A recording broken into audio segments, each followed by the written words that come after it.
Salut, j'espère que vous allez bien. Je vous retrouve pour une nouvelle vidéo, meal prep. Et vous voyez, je ne suis pas face caméra, tout simplement parce que le chéri est en train de jouer sur l'ordinateur. Et donc c'est très difficile pour moi d'avoir le silence.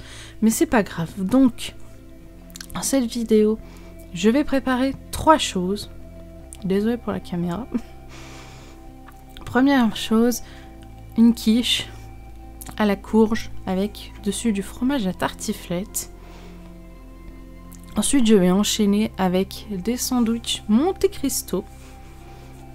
Et pour finir, je ferai un gratin pommes de terre et courge butternut. Et ce sera bon pour ce meal prep. Donc j'ai ici de la courge butternut, 2 courges butternut toutes triées, toutes coupées. Du fromage à tartiflette pour la recette. Donc normalement la recette de quiche originale, c'est avec du rouy. Alors, voilà. C'est un fromage classique, hein, un grand classique des fromages. Mais le chéri n'aimant pas, je lui ai laissé le choix entre raclette et tartiflette. Il a choisi tartiflette. Voilà. Donc c'est parti pour cuisiner. Je commence tout de suite par la pâte à tarte. Donc au final, j'avais fait 2 pâtes à tarte. Vous savez, dans la vidéo meal prep à congeler, je les avais étalées, je les avais congelées. Au final, je les ai utilisées et je vous en ai parlé sur Instagram. Donc pour ceux qui n'ont pas Instagram, qui ne me suivent pas sur les réseaux sociaux, je vais répéter. Donc ce que j'ai dit, au final, je les ai décongelées, l'une après l'autre, bien sûr, avec 2 semaines d'intervalle, je les ai déroulées. Et c'est là où j'ai eu beaucoup de mal. Voilà. Elles ont été très collantes, elles se sont mal déroulées, elles se sont presque mis en bouillie pour être déroulées. Elles ont beaucoup collé au papier, enfin bref, ça a été vraiment un fiasco. Alors que moi j'avais vu sur YouTube quelqu'un qui disait que ça se décongelait facilement ou ça se déroulait facilement et au final, pas du tout. J'ai galéré comme tout.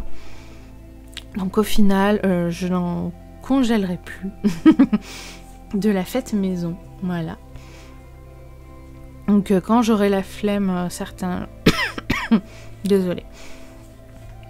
Quand il y aura des moments où j'aurai plus envie de faire la pâte à tarte, que j'aurai trop mal aux mains, tout ça, et ben tant pis, je ferai en sorte d'en avoir toujours une dans le congèle. Mais en tout cas, oui, plutôt déçue de cette expérience, voilà. Ça c'était pour le petit point réseaux sociaux si vous n'avez pas vu. Donc pâte à tarte, hein.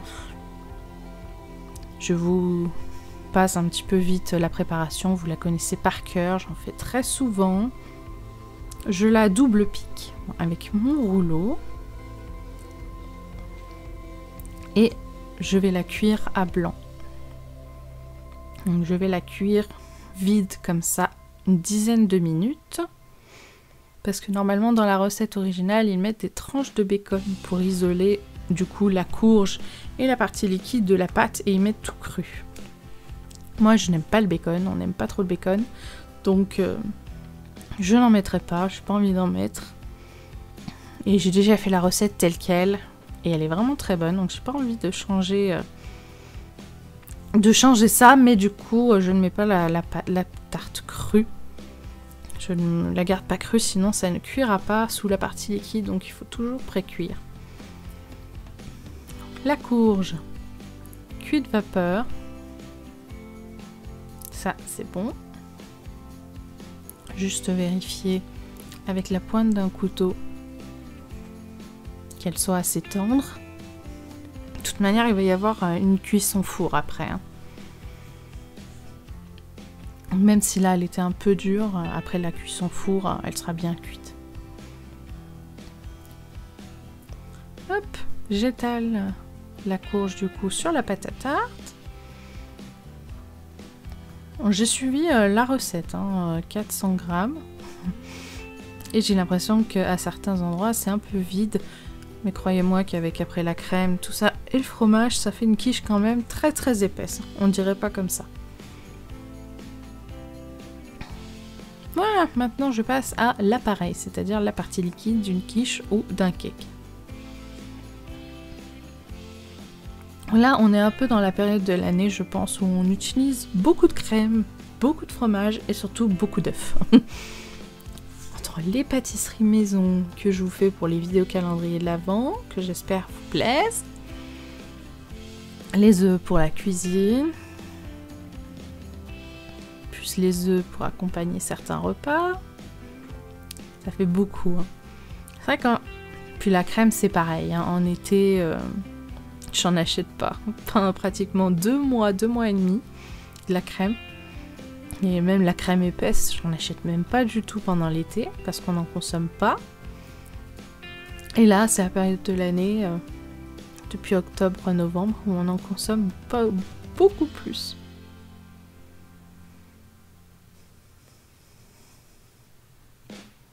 Hop, c'est parfait, bien mélangé. Il n'y a plus qu'à étaler ça sur la courge. Et ensuite, je viendrai mettre les lamelles de fromage par-dessus. Alors ça, ce n'est pas un reblochon. C'est un fromage spécial pour tartiflette. Ça a moins de goût, c'est moins fort. Et c'est surtout beaucoup moins cher. C'est ma petite astuce, mais c'est beaucoup moins salé. Ça a beaucoup moins de goût que le reblochon, hein, on va pas se mentir. Là... on en a mangé avec le chéri, il a rajouté du sel sur la quiche parce qu'il m'a dit c'est pas assez salé, ça a pas de goût ce fromage, c'est quoi? C'est du reblochon? Je dis non, c'est du fromage pour tartiflette. Ah mais c'est pour ça alors. Ouais mais un reblochon entier, c'est hyper cher quoi. D'ailleurs il y a encore quelques années, fromage pour tartiflette ça n'existait pas. Enfin, je veux dire il y a encore 15-20 ans, moi qui ai 31 ans, hein, il y a encore 15-20 ans, c'était des reblochons hein, qu'on voyait dans les hypermarchés. Pas des fromages pour tartiflette, ça n'existait pas, c'est récent ça quand même comme truc. J'essaye de répartir le fromage uniformément, même s'il y a des trous, vous en faites pas, ça va bien fondre. C'est parti, je le mets au four et j'entame l'étape suivante. Donc pendant que je garde un œil sur ma quiche, toujours garder un œil sur ce qui est au four. Je commence les Monte Cristo. Donc les sandwichs Monte Cristo, c'est très bon. Mais c'est comme tous les repas qu'on fait en automne et en hiver, c'est un petit peu gras aussi quand même. Voilà.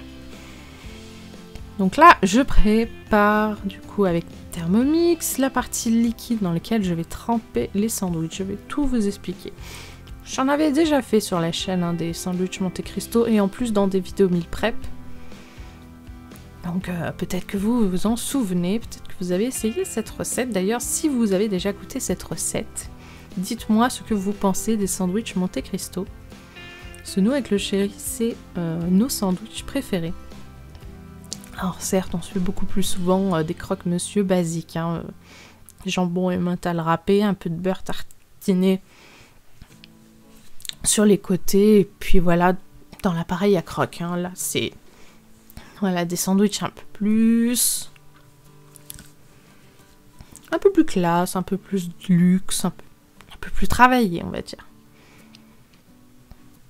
Donc je mets cette partie liquide dans une assiette creuse.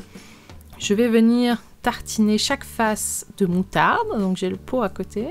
Bon, il reste un fond. Hein. Voilà. Je touille un peu parce qu'il y a toujours un peu de liquide qui revient. Hein. Je crois que c'est le vinaigre hein, qui se délie un peu. Donc on remélange toujours hein, la moutarde. Je tartine du coup sur les deux côtés la moutarde. Là. Ensuite, je vais venir le tremper dans le mélange œuf-lait. Et ensuite, je vais mettre sur une poêle à crêpes. Voilà, donc je trempe les deux côtés, hein, recto verso. Et après, hop, poêle à crêpes. Donc les deux côtés. Et ça va faire un peu comme une brioche perdue, mais avec du pain de mie et de la moutarde. Voilà. Donc là, il y a déjà des tranches qui sont en train de cuire. Et j'en prépare une autre. Ensuite, quand les tranches seront cuites, je vais les mettre sur cette plaque de four. Et après, je ferai le montage de mes sandwichs avant de mettre ça au four. Hop, c'est parti. Hop, une tranche qui est déjà cuite. Voilà. Et donc, je peux prendre une nouvelle pour tremper et mettre dans la poêle. Voilà, toutes mes tranches ont été faites. Au final, dans la recette, ça en fait que 8. Mais comme il me restait du mélange et que j'avais pas envie de le jeter, j'ai essayé de passer tout ce que je pouvais. Donc j'ai pu faire 4 tranches de plus pour passer tout le mélange liquide. Ça ferait 2 sandwichs de plus, donc ça fait 3 chacun. Donc 3 sandwichs chacun avec le chéri au lieu de 2, c'est pas mal. Donc le sandwich au Monte Cristo, vous avez déjà la partie des pains. Maintenant, le montage du sandwich, normalement, c'est une tranche de jambon de porc, une tranche de blanc de dinde, ou de poulet, je ne sais plus exactement, et ensuite une tranche d'emmental. Le chéri n'étant pas fan du blanc de dinde, lui choisit 2 tranches de jambon. Voilà. Parce que chez nous, il y a toujours des variations et des améliorations dans les recettes. Il y a toujours quelqu'un qui n'aime pas ci ou qui n'aime pas ça. Et au final, eh ben, on est obligé à chaque fois d'adapter. Pour moi, je fais la recette originale parce que c'est tout ce que j'aime. Hein. Pour le chéri, j'ai choisi des tranches de cheddar comme ça, mais au final, j'aurais pas dû. Parce que finalement, c'était beaucoup trop crémeux ce truc, et au four ça a vraiment été beaucoup trop liquide. C'était vraiment un fiasco total. Donc si vous faites ces sandwichs, je vous recommande surtout, n'utilisez pas de fromage à burger du tout. Achetez des vraies tranches de cheddar si vous préférez le cheddar à l'emmental. Là par exemple j'utilise des tranches Leerdammer. Utilisez des vraies tranches plutôt que des trucs tout mous pour burger, parce que ça s'est coupé en fait avec de la crème. Et du coup, ça a beaucoup trop fondu dans le four et ça a fait de la crème partout, en fait. Voilà. Mais au final, le chéri m'a dit « Bah, t'aurais dû me mettre de l'emmental. » J'ai dit « Bah oui, j'aurais dû te demander. » Bon, c'est pas grave. Je le saurai pour la prochaine fois. Donc, les 3 pour moi. Les 3 pour le chéri. Et voilà, il n'y a plus qu'à mettre au four en surveillant que ça ne crame pas. Tout simplement. Mon four est bien chaud, hein, vu que je viens de sortir la quiche. Donc je mets les gants et hop, au four. Pendant ce temps, j'entame la 3e et dernière recette, du coup, qui est le gratin. Normalement, c'est gratin pomme de terre potimarron.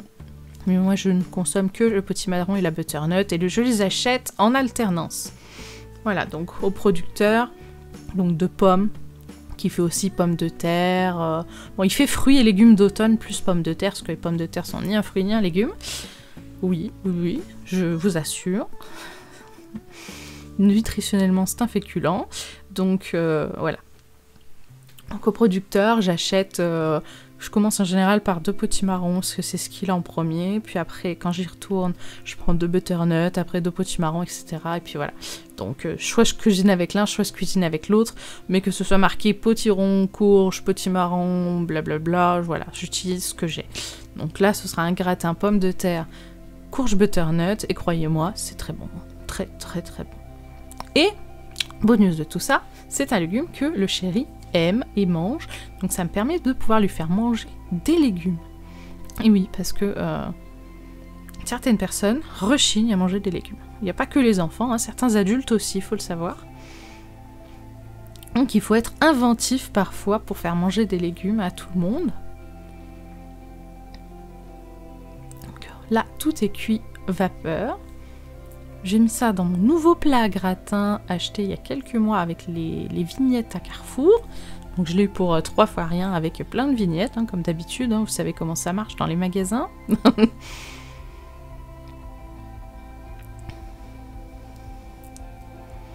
Et là, je vais faire, pareil que tout à l'heure avec la quiche, hein, je vais faire la partie liquide. Et cette fois, vu que c'est un gratin, et oignon et muscade, parce que c'est, on peut dire, un peu un gratin dauphinois, mais avec moitié pomme de terre, moitié courge. Franchement, je vous conseille d'essayer. parce que c'est vraiment très très bon et ça permet de faire un gratin un peu plus léger en mettant du légume dedans. C'est vraiment très bon. Oh, désolée pour la caméra, j'ai pas fait attention. J'aurais dû couper ça, mais j'ai pas vu. Hop. Les oignons sont bien rissolés. De la crème. Il me restait encore de la bonne crème en plus que j'avais utilisée pour faire de la chantilly. Donc avant qu'elle passe, bien sûr, il faut l'utiliser. Hein. C'est pas parce qu'on est à l'approche des fêtes qu'il faut faire du gâchis. Hop.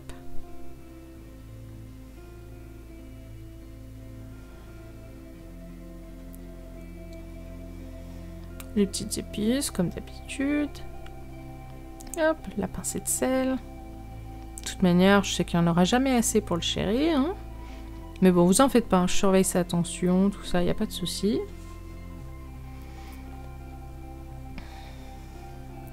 Un petit coup de mélange et de cuisson. Je crois que ça cuit aussi, là. Et on vient verser ça sur notre mélange pommes de terre, courge.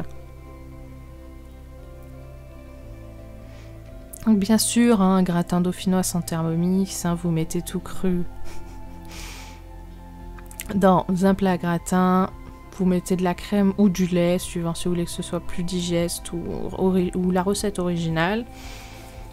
Et puis vous enfournez, c'est juste beaucoup plus long à cuire dans le four. Là, il y a une pré-cuisson vapeur, plus après une cuisson au four.